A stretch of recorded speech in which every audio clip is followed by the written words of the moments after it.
Hello everyone, welcome to my channel Bhavani teacher. ఈరోజు నేను చూడండి ఆనపకాయ పాలు పోసిన కూర వండుతున్నాను. దీనికి ఏం చేశానంటే ముందు ఆయిల్ పెట్టేసి దానిలో పోపులు వేసాను అనమాట. అన్నీ అంటే మినపప్పు, శనగపప్పు, ఆవాలు, జీలకర్ర, ఎండుమిర్చి, కరివేపాకు, పచ్చిమిర్చి ఇవన్నీ కూడా పోపులో వేయించేసి పోపు బాగా వేగిన తర్వాత కొంచెం పోపులోనే పసుపు వేసాను. పసుపు వేసిన తర్వాత కొంచెం వేగిన తర్వాత ఏం చేశానంటే ఉల్లిపాయలు వేసాను అనమాట. తరిగి పెట్టుకున్న ఒక ఉల్లిపాయ ముక్కలు వేసాను.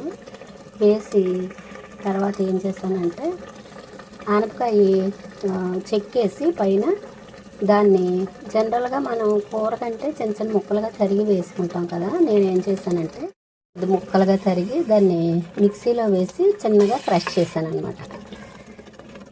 పాలు పోసే కూరకి నేను ఇలాగే చేస్తాను. అంటే ముందుగా వీడియో తీద్దామన్న ఐడియా లేక నేను ఈ ప్రొసీజర్ అంతా చేసిందంతా చెప్తున్నాను.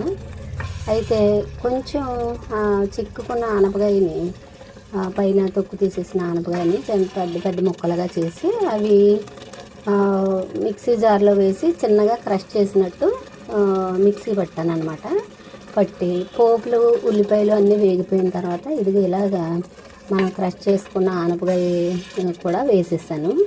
అప్పుడు ఏమవుతుందంటే కొంతవరకు పేస్ట్ లాగా ఉంటుంది, కొంతవరకు అక్కడక్కడ ముక్కల్లా ఉంటాయి అన్నమాట. చాలా బాగుంటుంది కర్రీ. ఇది పాలు పోసి చేసుకుంటాం అన్నమాట. అయితే పచ్చిమిర్చి ఒక 2 ఎక్కువ వేసుకోవాలి.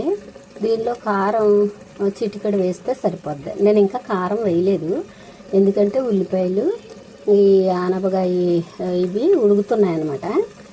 సరే ఒకసారి నా ప్రొసీజర్ మీకు కూడా చెప్దామని చెప్పేసి వీడియో చేస్తున్నాను. ఓకేనా. అంటే గ్యాస్ మీద కాకుండా నేను ఎలక్ట్రికల్ కుక్కర్లో చేస్తున్నాను ఈ కర్రీ. ఇప్పుడు చూడండి ఇంతవరకు ఉడికింది కదా. ఉడికిన తర్వాత ఇప్పటివరకు నేను ఉప్పు, పసుపు మాత్రమే వేసి వండాను. ఇప్పుడు చూడండి కొంచెం చిటికెడంత కారం వేద్దాం, ఎక్కువ వద్దు.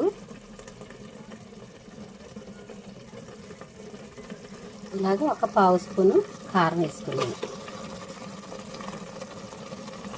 తర్వాత మనం ఒకసారి కలిపేసి కర్రీ అంతా కలిపి పచ్చిమిర్చి వేసుకున్నాం కదా. నేను ఒక చిన్న అంటే 1/2 కిలో ఉన్న ఆనపకాయకి ఒక 5 పచ్చిమిర్చి చీలికలు చేసి మళ్ళీ దానికి అడ్డంగా కోసి వేసాను అనమాట. అలాంటప్పుడు కొంచెం కారం బాగా దిగుతుంది. ఇప్పుడు ఏం చేస్తానంటే నేను చూడండి, మనం ఆనపకాయలో వాటర్ ఎక్కువ ఉంటుంది కాబట్టి మనం ఇంకా వాటర్ వేయాల్సిన పని ఉండదు. దానిలో ఉన్న వాటర్తో చాలా వరకు ఉడికిపోయిన తర్వాత చూడండి పాలు, ఒక చిన్న టీ గ్లాసుడు పాలు వేస్తున్నాను. చాలా రుచిగా ఉంటుంది. ఒకసారి మీరు ట్రై చేయండి. వేసేసి చక్కగా తిప్పేసుకుని మూత పెట్టేసుకుని ఇది పూర్తిగా దగ్గర వరకు ఉడికే వరకు మనం ఉడికించుకుందాం. చాలా అంటే చాలా బాగుంటుంది. ఈ స్టేజ్లోనే మనకి ఉప్పు సరిపోయిందో లేదో ఒకసారి చెక్ చేసుకోవాలి. నాకు సరిపోయింది. అయితే మీరు ఇలా ఇప్పుడు మూత పెట్టేద్దాం.